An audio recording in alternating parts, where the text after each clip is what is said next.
Du point de vue militaire, en fait, les choses maintenant sont assez claires. La Russie a gagné la guerre. La prochaine étape, ce sera l'offensive sur Kiev. Donc ce sera assez lourd parce que les Russes ne veulent pas détruire la ville.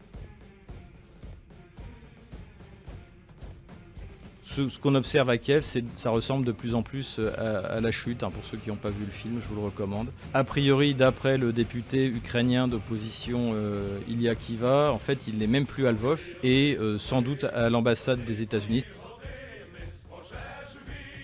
Aujourd'hui, les troupes qui occupent Kiev ne peuvent attendre aucun support de nulle part. Donc, à terme, on ne voit pas comment la Russie ne réussirait pas à prendre la ville.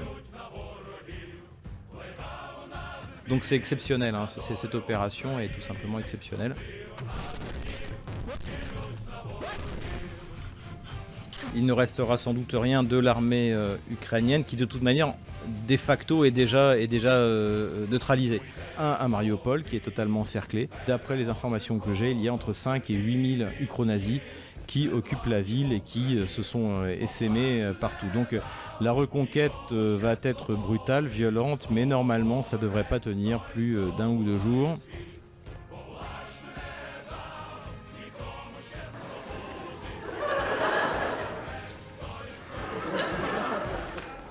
L'armée russe, l'armée de la République populaire de Donetsk ou de Lugansk est accueillie vraiment comme une armée libératrice. Donc on assiste d'ailleurs à des choses assez émouvantes. Est-ce que Odessa s'apprête à se rendre sans combattre?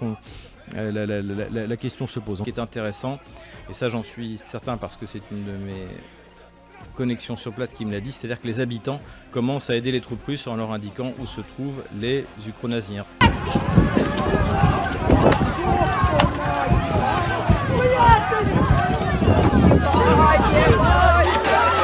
Tout se joue ici, dès qu'ici ce sera tombé, dès que ces chaudrons-là auront été liquidés, bien toutes les forces russes et pro-russes vont converger vers l'ouest et là ça va accélérer à la fin des combats et la fin de cette guerre. Dans tout état de cause, Avdiivka et Marinka à terme sont condamnés.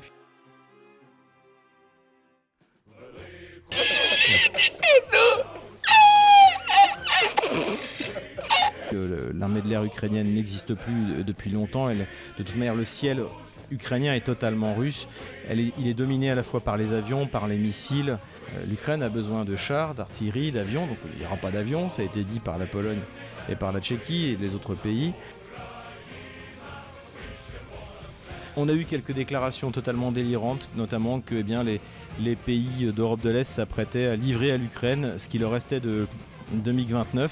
Cela dit, mais d'où vont-ils décoller dans la mesure où il n'y a plus d'aéroport fonctionnel?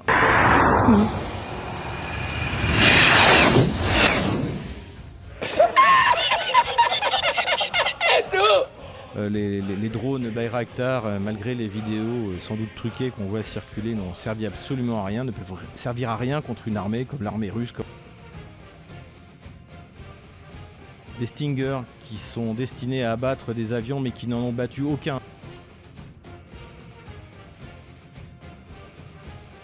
Tous les Stinger jusqu'à présent qui ont été livrés, toutes les armes anti-chars n'ont servi absolument à rien.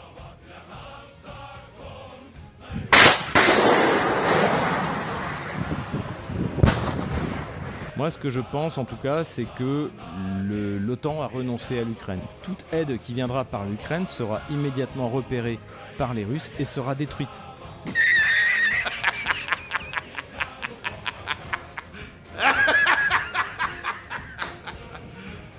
You serious? Pour de Kiev, c'est terminé. La guerre, en fait, à l'heure où je parle, est terminée. Не так, не так. Welcome to Ukraine, сука!